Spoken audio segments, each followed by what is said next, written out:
Hello humans, welcome back to UFO, Unpopular Fiction Opinions. So today you have been accepted into my little alien UFO and we're gonna get into, as you probably saw from the title, Wicked. So I want to talk about Wicked, but in the context of the novel versus the movie. So, in February, I read Wicked Life and Times of the Wicked Witch of the West by Gregory Maguire. And overall, I really enjoyed it. I listened to it on audiobook. It was long, but overall, it was fairly enjoyable. Goodreads gives it a 3.52, where I give it a 4. So overall, I enjoyed the story. I think that, there were parts that kind of drug on, but when you think about it as the context of the whole thing, it really was a good creative story. And so the reason why I even read it in the first place was way back in January, I read a book called Shades of Grey by Jasper Fforde. And in that book, there are references to The Wizard of Oz. And so I was like, okay, I know Wicked is this very popular thing right now. I mean, and it always has been in my recollection. It's always been kind of a big thing with the musical. And so I was like, okay, I really am interested to see how Jasper Fforde takes the original L. Frank Baum stories, and then how is Wicked related to that? So I planned this out and have been wanting to talk about this. So I read 4 or 5 out of 12 of the original Wizard of Oz stories. So L. Frank Baum wrote 12, and I read some of them. Amazing stories. I was just I don't know how much time I want to dedicate to this specifically. So, and then I was like, okay, so let's read Gregory Maguire. And those two really, he tries to follow, and but he really does kind of give that background. And so he nods to things that happen in the original stories, but it definitely is just a completely different part of all of that, which I think is really cool. And then in Shades of Grey, it kind of takes it way beyond, way into the future. So it's kind of this interesting juxtaposition of different stories. And I feel like the continuations of the story on either side of it, I think they do really try to maintain the integrity. Now, when we talk about the rest of this Wicked phenomenon, I'm not quite sure I feel the same. So let's talk about the movie for a second. So I got this information from Rotten Tomatoes. 88% of critic reviews are positive. The average rating from, I guess, viewers in general is 7.8 out of 10, and the audience score is 95%. However, for me, if we break it down to accuracy of the story, I give it 0.5 out of 10. There are some basic elements that kind of follow the story, but overall, not even close. However, enjoyability, I give it a 4 out of 10. I have to be cognizant of the fact that in general, I am not a musical person. There's some exceptions to the rule, but in general, it really wasn't my style of movie. And so, but I think that for what it was decent-ish, I guess. So I also feel I need to recognize the fact that I have heard that the movie is only a portion accurate to the play / original musical. So in my understanding, we have the original L. Frank Baum story, and then we have the Wicked book, and then we have the play / musical, and then we have the movie. And a lot of people are saying, there's this disparity between the show and the movie. Now, I really don't understand, I guess, the world of playwriting, because I don't know how they were allowed to use elements of the Wicked book and turn it into this whole other story that completely, in some ways, negates what the novel for McGuire was doing. Now, I tried to look it up. I honestly did. Like, I tried to look it up. How can it be so different? How is that allowed? Because, you know, in a lot of ways, like, wouldn't that be copyright? And I don't know, like, if he gave permission, if he, like, enjoys this adaptation, all of that, I don't know. I tried to kind of get an idea and I couldn't find anything. So if any of you all know how this is even possible, please let me know in the comments because, like, I just do not understand. And that's why I wanted to do this video to show, like, I don't know how this can exist because to me it is like taking someone else's groundwork and just completely exploding it.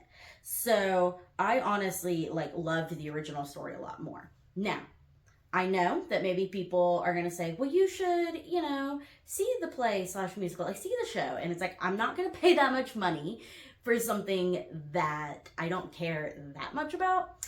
But I did think that this would be a good kind of topic to discuss because, you know, movie adaptations are kind of like, you know, there's this general understanding of the book was better. Like, it's like this, you know, pop culture reference / joke. And honestly, like in this case, I feel like it is because the story to me is a lot less powerful. But anyway, so I'm going to kind of break this up into plot, characters, and then relationships between the characters. And just so you know, there is going to be a huge amount of spoilers. And so if you have not read the book but would like to and don't want spoilers, if you haven't seen the movie and would like to and you don't want spoilers, combination of both, you know, maybe not listen to the spoilers. But so I want to first start off with talking about the plot. And so the basic elements of plot are there, I guess. Elphaba was born, and then it strays from there. And even there, it's not fully accurate, which I'll get into here in a minute. But so Elphaba's born. She goes to Shiz, and some of the other characters are going to Shiz, which is in general right, I guess, but not really why or how that whole thing happened. There is animal politics, but in the book, so I listened to it on audiobook, and so I don't really know exactly like formatting how it was written, but every time it was mentioned in the reading, it was animal versus animal. Like the animals that could talk it was very like animal, like it was emphasized. Well, it's just animal for the rest of them. And like even within that, there was a lot of politics. So like, yes, there's the politics of like their rights being taken away, but then even within that, there was like politics between the different classes of animal. So like the basic foundation was there, but like when you get into the nitty gritty, totally different. However, like part of the scene with the lion cub was there. And so there are like and shadows of things that are true. Another thing that is a plot point that slightly overlaps is the fact that Elphaba leaves school. And I will get kind of more in depth here in a minute, but overall, yes, towards the end of the kind of divide where you can tell where they're doing part 2, and then kind of where there's like a part 2 in the book, they kind of end in a similar way or a similar point in this whole thing, in the continuation or the continuum, I mean, but completely different plots. So overall, the details of how and why are completely off. Like they're pretty whack comparatively. Say hi to Zelda. Hi, Zelda. Zelda is named after Miss Zelda Fitzgerald, so that's a little bit of fun fact about my personal life. Well, the whole timeline and the whole like specific plot points are completely off. So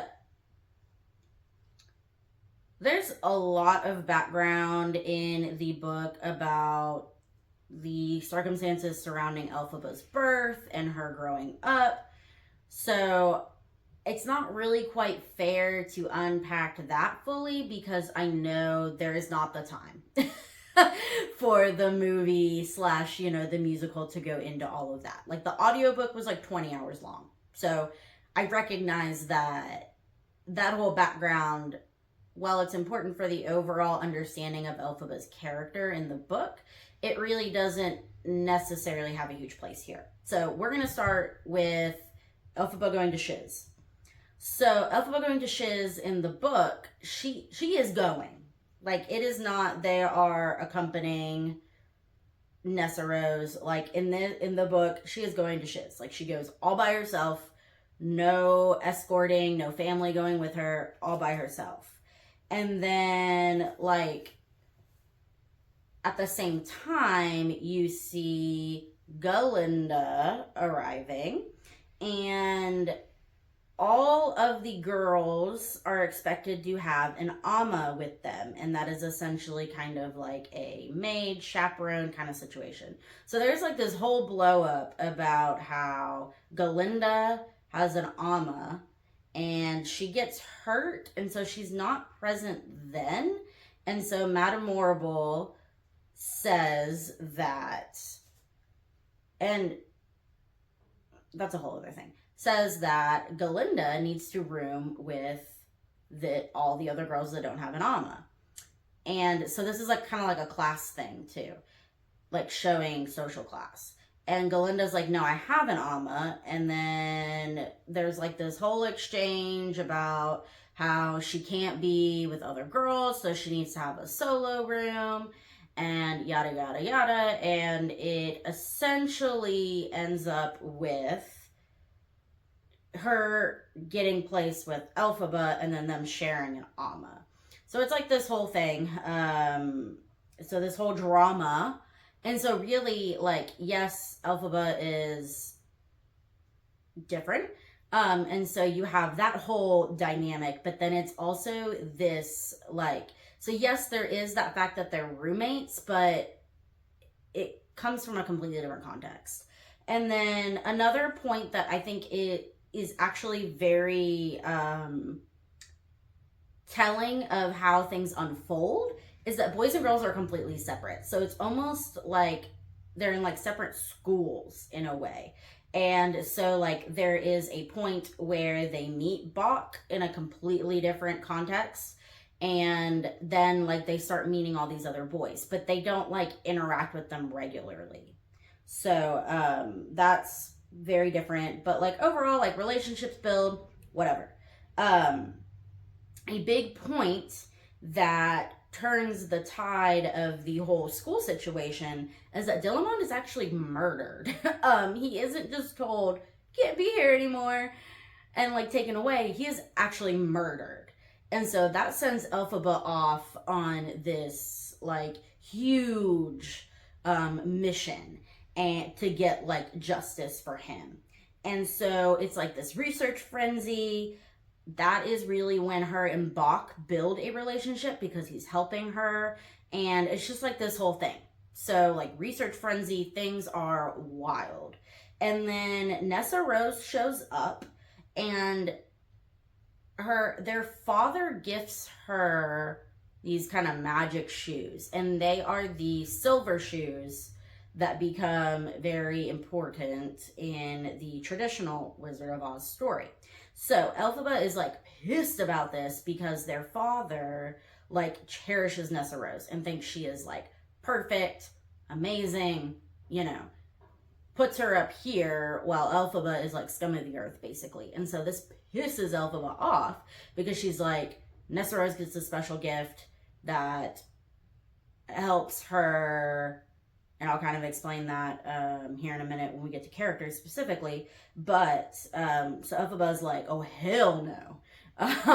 So that whole dynamic is completely different.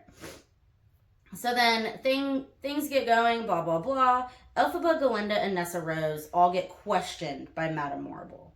And it really is trying to, like, single these girls out, and it's more like an underhanded kind of thing. And Elphaba, along the way, realizes that she's getting played by Madame Marble, and it was kind of like this whole thing that she was trying to get Galinda and Nessa Rose on her side so that they could kind of solve this problem with Elphaba.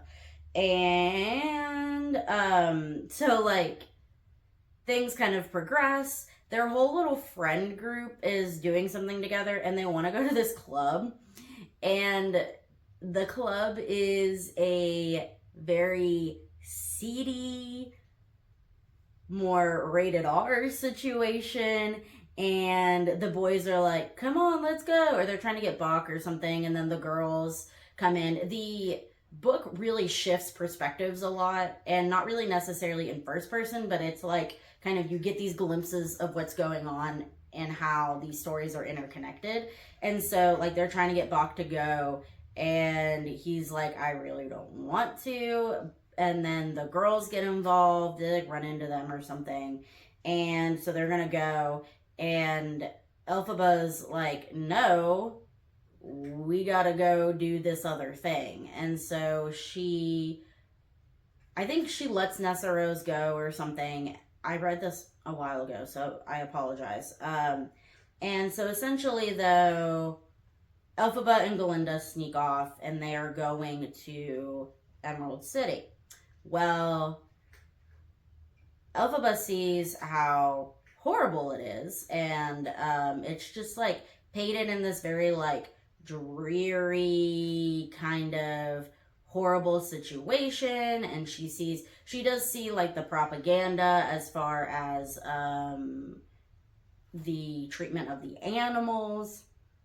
And then she basically finds out that Madame Morrible and Oz are in cahoots, essentially, and that this is a very bad situation, and that she doesn't want to be a part of that. So then she pretty much is like, all right, I'm done. She's not going back to school. She essentially goes into hiding. And then that's kind of where these two, how they converge / not really, but not really, and how that kind of ends. So that's kind of like part one, essentially. So basically completely different, especially the ending. And so, yeah. The Grimoire, not a part of this portion of the story. The Grimoire does not come up and become important until much, much later. Oz is definitely not really a part of the book part of this. And so, like, the whole ending completely falls. The school environment, it is not what it was. Like, Elphaba was not studying sorcery at all. And this whole, like, magic thing, no. Galinda might have been, but I don't know. And so, yeah, like, plot, not really the same in any way. And so that's really why I have trouble, like, how can it be called the same thing, I guess is what. And I know, like, the Wicked novel title is, like, really long, but how can this be called the same thing? So then I want to get into the characters. I'm not going to try to, like, beat the dead horse, essential, or, you know, in essence, but I do want to kind of go over some other things that I didn't mention yet. So for the characters, Elphaba, actually not really magic, like, ever. So that's a whole, like, element that definitely Maguire wants to emphasize the point of, like, misconception. And so, like, that's fine, whatever. It just really doesn't keep in tune with the story. But also, she's supposed to be, like, scary as hell. Like, sharp teeth, and, like, she's just not, like, there's no illusion to her being pretty. Like, she is supposed to be this creature. maybe part elf, according to the background story. And it's just so, like, that's not really right. And she's like petrified of water. So, like, the whole scene where she gets the shiz and she's like jumping around the water. No, like, I don't know where or how they try to justify her melting from water later, because the whole point is like her being terrified of water like the whole time. So I thought that was very odd. Elphaba's dad is actually like a clergyman and not really a political figure. He was not around when she was younger, and so there's like this, and there's this whole plot point about, they are the Throps, and the eminent Throp is her grandfather, and later Nessa Rose becomes the eminent Throp, which is basically like the ruler of their kind of religion, essentially. And so that's how she becomes the one that gets hit, the house falls on. It's like a whole thing, which is explained in the book in a lot more detail. And then Nanny, so it alludes to Nanny being a bear in the beginning. That is not true. And she is very integral in the story. Like, she raises Elphaba, essentially, and later becomes very important. But Nanny, like, she still doesn't like Elphaba, but she, like, loves her. And so it's, like, that whole type of story as well. And so that's not really incorporated. But that's not a huge deal because she isn't really that involved in this kind of portion of the story anyway, so I don't know. And then the Glinda thing, not really quite happening the same way, but the point gets, across. And, like, the movie, like, really over-exaggerates her wealth and all her stuff, but honestly, like, not really that bothered. She's not really actually as central of a figure after they leave school. So, I know that the whole thing is supposed to be about the two of them, and so I'm not really going to harp on that point. Now, however, I feel very passionately about Nessa Rose. Nessa Rose, in McGuire's book, does not have arms. So, when the house falls on her, the reason why you only see her legs is because she didn't have arms. The shoes she is given by their father make it to where she's like balanced and she can do things and she's graceful, because before then she had to have a lot of help. And so it just changes the whole plot, the whole dynamic. Now, I know maybe it was like easier to show her disability being that way, but I thought it was kind of messed up that when they get to Emerald City, they show these little Oompa Loompa men without arms. I feel like maybe it was supposed to be alluding to the book, but that's kind of messed up. And I was like, what in the world? So you're going to show these little Oompa Loompa men, but you can't portray Nessa Rose accurately. What is that? I digress. Bach was actually pretty important, and overall, like, it was kind of accurate, except, his whole involvement in the story was different, and, like, those elements were kind of taken out, so I can kind of see how he wasn't too mad about his character overall. Thought it was relatively right. Madame Morrible, not revered in the book. Like, pretty much people didn't like her. She was hateful, pretty much horrible. So they call her Horrible Morrible. And that becomes really important later on. So that whole thing, her whole character just was not who she was supposed to be. And she was more like a headmistress than an instructor. So that whole thing was odd too. So then now I want to break down the relationships between the characters.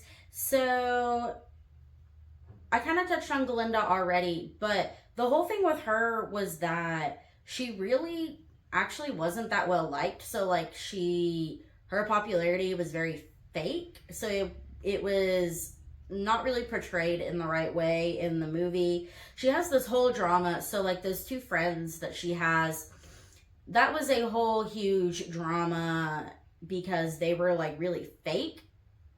And then Glinda realizes that.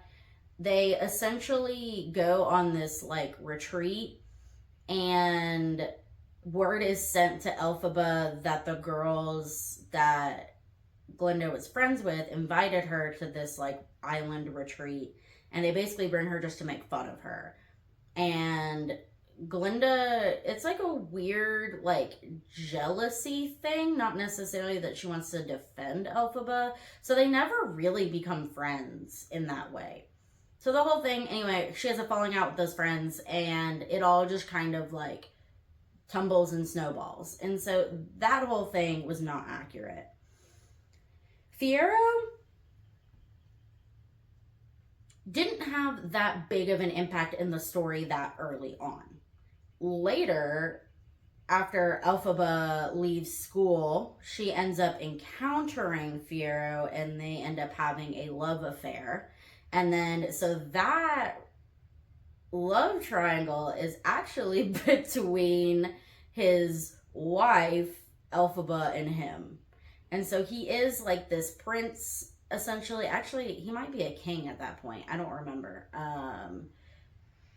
But there's like a whole separate thing. So he wasn't really, like, he was mentioned in the beginning, and it's kind of like mentioned like, oh yeah, like I was kind of around, but that whole relationship was not there at all. There was really more tension between Elphaba and Nessarose. It was kind of a protector relationship, but not really, because Elphaba held a lot of resentment towards Nessarose. There's also this third sibling that is kind of relevant later on, but he's like kind of the normal one.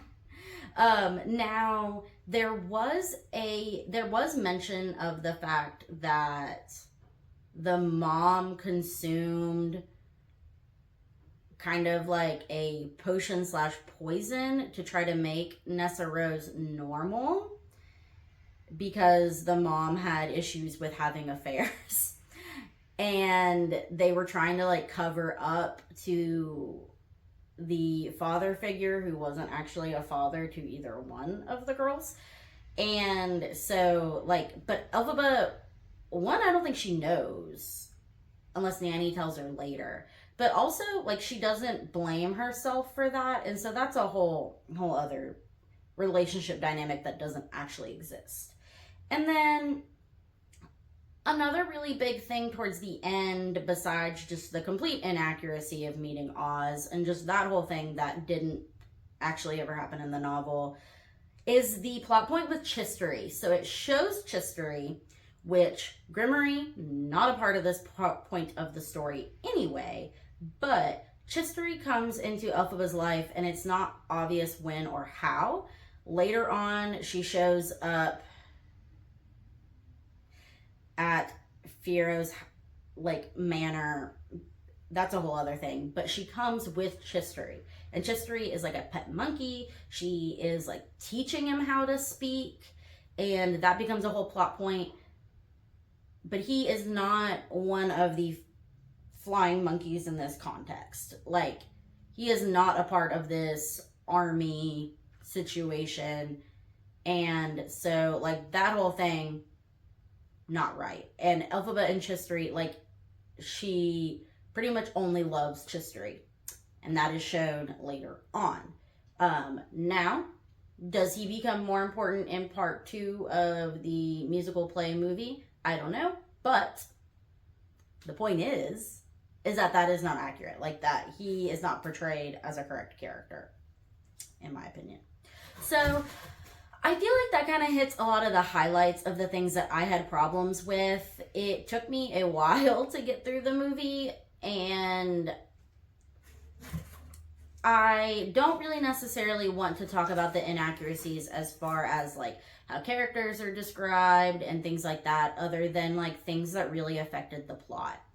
And like, I think that there are some things that, okay, maybe make the story more palatable because the story is pretty raunchy.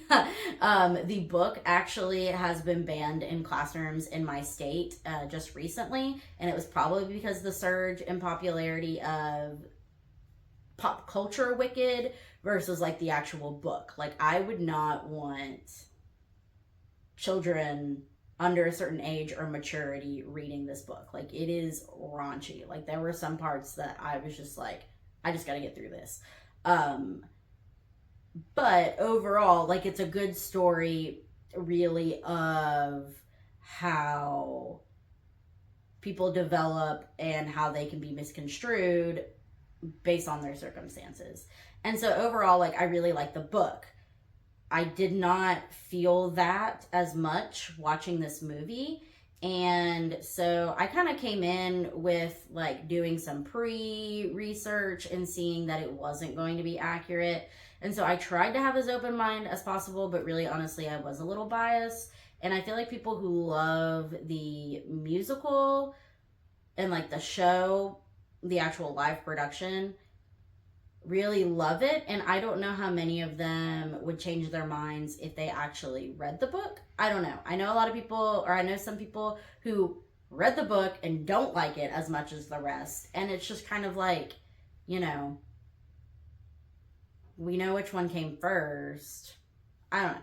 So if you have any information on the whole legality of this, I would be interested to know, because I don't want to like say things that aren't right, but I really feel like this is kind of a ripoff, an unsanctioned spinoff. So if you have information that counters that, please let me know, because I don't want to misspeak. Anyway, thank you for listening. I'm sorry if you dearly love the reiterations of the story, but honestly, I think I prefer McGuire's interpretation better.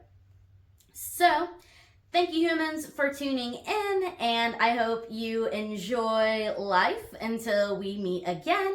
So thank you very much. You are free to exit this UFO. Bye!